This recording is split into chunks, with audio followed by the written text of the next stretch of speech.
Picture चालू करो बे।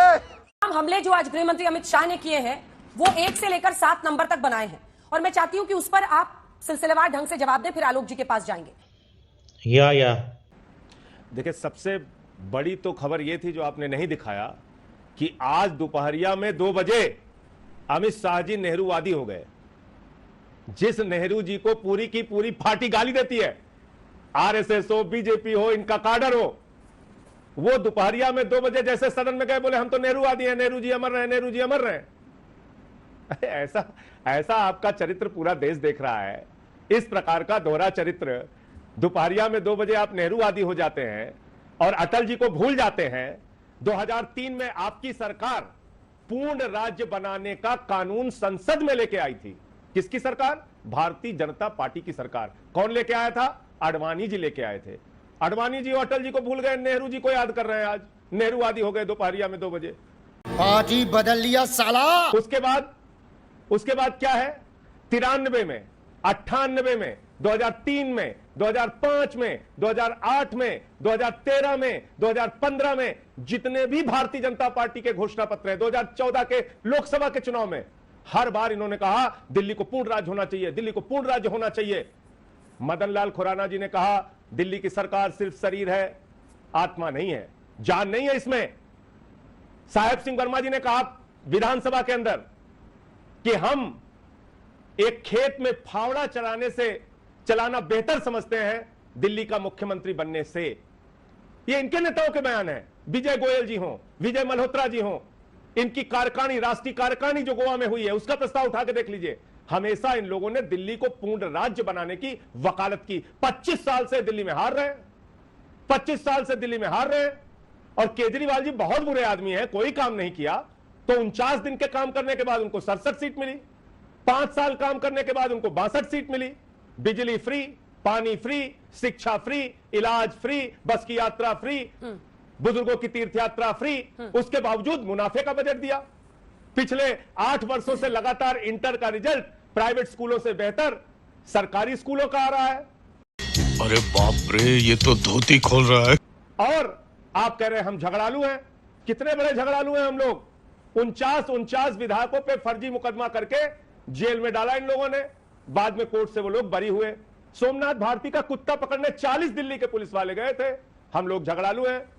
दिल्ली के 2 मंत्रियों को, एक आदमी का 36 किलो वजन कम हो गया। स्वास्थ्य मंत्री दिल्ली के 1 साल तक उनको जेल में सड़ाया इन लोगों ने।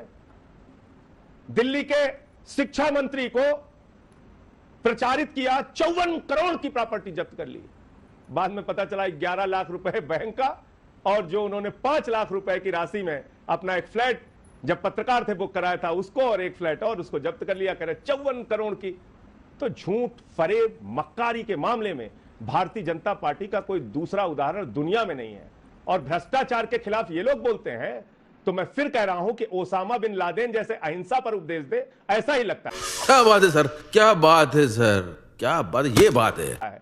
70,000 करोड़ का घोटाला भोपाल में पकड़ा देश के प्रधानमंत्री ने, और उसी व्यक्ति को सिंचाई घोटाला, माइनिंग घोटाला, कोऑपरेटिव बैंक का घोटाला, उसी को बुला के आलिंगन करके माला पहना के उप मुख्यमंत्री बना दिया, एक को मंत्री बना दिया। और आप कैसे भ्रष्टाचार पे बोलते हैं? आपकी पार्टी के राष्ट्रीय अध्यक्ष बंगारू लक्ष्मण जी को सजा हुई है बाकायदा रक्षा सौदे में रिश्वत लेने के मामले में। आप लोगों पे आरोप है शहीदों के ताबूत में घोटाला करने का। घोटालेबाजी का तो आपका कीर्तिमान है। चले जाइए आसाम वाटर घोटाला, चले जाइए मध्य प्रदेश व्यापम घोटाला, चले जाइए कर्नाटका माइनिंग घोटाला, येदुरप्पा का, रेड्डी ब्रदर्स, आपके ब्रदर्स। तो इसलिए मैं यही कहना चाहूंगा कि एक सुप्रीम कोर्ट के 5 जजों के फैसले के खिलाफ आप बिल लेके आए हैं। 239A, मैंने कल भी अंजना जी आपसे कहा था, आज भी कह रहा हूं, सुधांशु जी को और अपने दर्शकों को पढ़ाइए, जिसमें 3 विषय छोड़ के सारे अधिकार दिल्ली सरकार को दिए गए हैं। और यही बात सुप्रीम कोर्ट के चीफ जस्टिस चंद्रचूड़ जी ने कही कि स्पिरिट ऑफ द कॉन्स्टिट्यूशन ये कहता है कि ब्यूरोक्रेसी, ट्रांसफर पोस्टिंग एक चुनी हुई सरकार के पास होना चाहिए। ठीक है, ये साफ तौर पे लिखा है। 3 विषय आपके पास है, कानून बनाने का अधिकार आपके। और देखिए कितनी बारीकी से आपके दर्शकों को गलत जानकारी चली जाएगी, मैं बता दूं कितनी बारीकी से उन्होंने कहा, अरे भैया राज्य के विधेयक के बाद अगर केंद्र का विधेयक आ गया तो केंद्र का विधेयक प्रभावी होता है।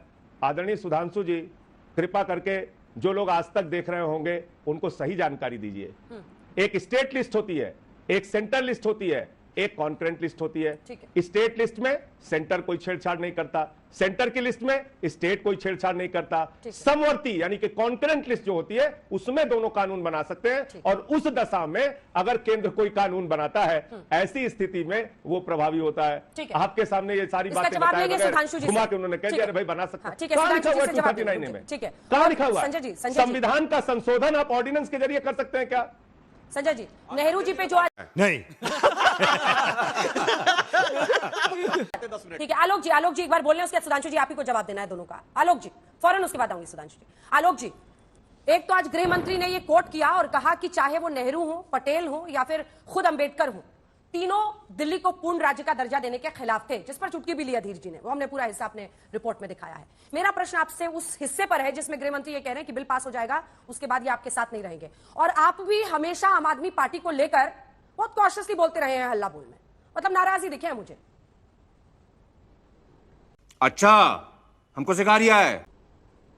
देखिए, मुझे लगता है अंजना जी, आज भी बहुत से विषय ऐसे हो सकते हैं, आम आदमी पार्टी के मेरे मतभेद हो सकते हैं, मेरी पार्टी के मतभेद हो सकते हैं, लेकिन जो आज का बिल भी है वो पूर्ण राज्य के दर्जे से रिलेटेड नहीं, वो केवल एक स्पेसिफिक पावर्स ट्रांसफर पोस्टिंग की पावर से, उसमें लैंड और लॉ एंड ऑर्डर, ये दो जो मेन विषय होते हैं वो आज भी कवर नहीं है। और पूर्ण राज्य के दर्जे के जिस समय हमारी सरकार थी या गवर्नमेंट ऑफ एनसीटी एक्ट आया, उसके खिलाफ हम तब भी थे। अगर चिल्ला चिल्ला के पूर्ण राज्य के दर्जे की कोई बात करता था तो भारतीय जनता पार्टी करती थी और हर मैनिफेस्टो में लाती थी। हम आज भी इस पक्ष में हैं कि ये government of national capital territory है और ये देश की राजधानी है। लॉ एंड लैंड और ऑर्डर पूरी तरह से सेंटर के पास रहे, इसमें आपत्ति नहीं। लेकिन अगर एक चुनी हुई सरकार है और ट्रांसफर पोस्टिंग की बात आती है, क्योंकि ट्रांसफर पोस्टिंग और किस अधिकारी को कहां पर लगाना है उसमें कहीं ना कहीं फ्री हैंड मिलना चाहिए। और अगर आज ये एक दिल्ली के बारे में है, कल दूसरे यूनियन टेरिटरीज और या राज्यों के बारे में भी आएगा। संविधान की मूल भावना के खिलाफ लगा, इसलिए कांग्रेस पार्टी ने और विपक्ष ने और इंडिया ने केजरीवाल जी के खिलाफ आए, इस सरकार के खिलाफ आए, इस बिल का साथ देने की बात की। जहां तक बात मोदी साहब या अमित शाह जी की है, वो लोग क्या क्या बोलते हैं वो स्वयं अपनी बातें भूल जाते हैं। देश का गृह मंत्री अगर पार्लियामेंट में खड़ा होकर ये कहे कि 12 लाख करोड़ के घोटाले हुए थे, तो हम तो केवल यही पूछना चाहेंगे कि आप लोगों को क्या थोड़ी सी भी लज्जा नहीं आती कि आज भी आप गृह मंत्री बनने के बाद भी केवल आरोप की राजनीति कर रहे हैं। आपने 12 लोगों को तो जेल भेज दिया होता। 2014 के बाद एक भी FIR की हो जो मोदी जी की सरकार ने की हो। मैं अक्सर इस सवाल हल्ला बोल में पूछता हूं और उसमें एक व्यक्ति कन्विक्ट हो गया हो। और अभी तो ईडी, CBI, तमाम इनके जो फ्रंटल ऑर्गेनाइजेशन है वो काम करेंगे। अरे देवा, ये गड़बड़ है बाबा। आज अधीर रंजन चौधरी जी ने स्पष्ट कहा कि कानून बनाने का अधिकार है संसद के पास, इसमें कोई दो राय नहीं। लेकिन ऐसी क्या आफत थी कि आपको ऑर्डिनेंस लाना पड़ रहा है, वो भी सुप्रीम कोर्ट के 5 जजेस की बेंच, संवैधानिक पीठ के जो भी फैसला आया उसके खिलाफ आपको लाना था। पिछले 15 दिन से संसद को नहीं चलने दे रहे आप बिल ले आते। अभी कहा गया कि सब हमारा अधिकार है, बिल्कुल अधिकार है। आप चाहे 3 काने कानून हो, चाहे नोटबंदी हो, चाहे लैंड एक्विजिशन हो, आप 3-3 ऑर्डिनेंस लेकर आते हैं लैंड एक्विजिशन पर। संसद को फेस नहीं कर सकते आप। आपको लगता है देश की राजधानी है और ये बिल जरूरी है राजधानी और देश के हित में, तो आप विधेयक लेकर आते। अधीर रंजन चौधरी जी ने बहुत क्लियरली बात कही है, लेकिन जब मन में चोर होता है और जब कमजोर सरकार होती है तो यही काम करते हैं। सुधांशु जी, अब दोनों मुझे क्रेडिट नहीं चाहिए। अब जो 2-3 हमले, एक तो उनकी बातों का भी जवाब दीजिएगा, 2-3 हमले जो संजय जी बच गए थे, 2 चीजें स्पेसिफिक गृह मंत्रालय कह रहा है। न सिर्फ आज गृह मंत्री ने कहा बल्कि कोर्ट में भी, सुप्रीम कोर्ट में कहा गया कि विजिलेंस के अधिकारियों को आप लोग धमकाते थे। इस पर पहले भी मैंने जवाब आपसे मांगा था, लेकिन आप स्पष्ट आप कहते हैं कि ये फिजूल का आरोप है। उनका कहना है कि शराब घोटाला और मुख्यमंत्री के घर के नवनिर्मित जो पैसा खर्च हुआ है, दोनों के आप लोग पेपर्स छिपाना चाहते हैं सत्य को, इसीलिए आपको ट्रांसफर पोस्टिंग का अधिकार चाहिए। ये उनका सबसे बड़ा। और दूसरा जो उन्होंने कहा है कि बिल पास हो गया तो आप इंडिया में कांग्रेस के साथ, अन्य गठबंधन के साथियों के साथ नहीं रहेंगे। दोनों पर आपका जवाब। ठीक है, तो मैंने प्रभु श्री राम के मंदिर में चंदा चोरी का प्रमाण दिया था, तो उत्तर प्रदेश की सरकार को बर्खास्त कर दीजिए। उस पर आज तक कोई कार्रवाई नहीं की इन्होंने। बताइए, प्रभु श्री राम के मंदिर की जमीन 2 करोड़ में खरीदी गई और 18.5 करोड़ में भाजपाइयों ने उसको तुरंत 5 मिनट के बाद खरीद लिया। 2 करोड़ की जमीन 18.5 करोड़ में, तो उत्तर प्रदेश की सरकार को बर्खास्त कीजिए। मध्य प्रदेश में व्यापक घोटाला हुआ जिसमें कई लोगों की जान चली गई, मध्य प्रदेश की सरकार को बर्खास्त कर दीजिए। आसाम में वाटर घोटाला हुआ जिसका खुद आरोप भारतीय जनता पार्टी ने हेमंत विश्व शर्मा के ऊपर लगाया था, हेमंत विश्व शर्मा की सरकार को बर्खास्त कर दीजिए। माइनिंग घोटाले का आरोप येदियुरप्पा पे लगा, उनको बर्खास्त कर दिया, तो उनको तो आपने मुख्यमंत्री बनाया। मुझे वो कानून की धारा आप गृह मंत्री अमित शाह, सुधांशु त्रिवेदी जी बता दें, जिसमें किसी भी सरकार पर अगर भ्रष्टाचार का आरोप लगता है, न सिद्ध हो, न कुछ उसका प्रमाण हो, न कोई संज्ञान हो, खाली आरोप लगता है, तो उसके आधार पर उस सरकार की सारी शक्तियां लेके उसको बर्खास्त कर देना चाहिए। सुधांशु जी पूरा कर ले, उससे सर्विसेज छीन लेना चाहिए। बताइए बताइए आप। ठीक है। एक बात। दूसरी बात, दिन रात इनको शराब शराब शराब। अरे भैया 27 साल से जहां पर आपका शासन है, गुजरात, गुजरात मॉडल, जिस गुजरात में घोषित रूप से शराब बंदी है, उस गांधी जी के गुजरात में हजारों करोड़ रुपए की शराब भाजपाई गली गली मोहल्ले मोहल्ले पैकेट लेके पिलाते हैं गांव गांव में। इस सज्जन को क्या तकलीफ है भाई? क्या तकलीफ है इनको? और 10,000 करोड़ रुपए का घोटाला करते हैं साल भर में। 10,000 करोड़, जिस राज्य में शराब बंदी है। अलीगढ़ चले जाइए, 110 लोग नकली शराब पी के, जहरीली शराब पी के मर गए। मेरठ में, बागपत में जहरीली शराब पी के लोग मर गए। उत्तर प्रदेश ही बगल में है। तो शराब गोवा में, कर्नाटका में जब आपकी सरकार थी, बगल में हरियाणा है, कितने ठेके खोले हैं, कितनी कमाई आप शराब से करते हैं, उसका आंकड़ा निकालिए और फिर उसके बाद शर्मिंदा होकर चुप हो जाया कीजिए। ऐसी बातें आप लोग करते हैं जिसमें खुद उलझ जाते हैं। अच्छा, विपक्षी गठबंधन शराब की इंडिया में कमाई रहेंगे उत्तर या प्रदेश नहीं? सरकार का राजस्व कितना है, मध्य प्रदेश का कितना है, कर्नाटक का कितना है, हरियाणा का कितना है? वो कह रहे हैं इसलिए बिल पास होने के बाद आप बातें वो लोग करिए। विपक्षी मैं तो कह गठबंधन रहा हूं, इंडिया में इन्होंने नहीं रिव्यू रहेंगे। पिटीशन दाखिल किया। संजय जी, अंजना जी रिव्यू पिटीशन दाखिल किया।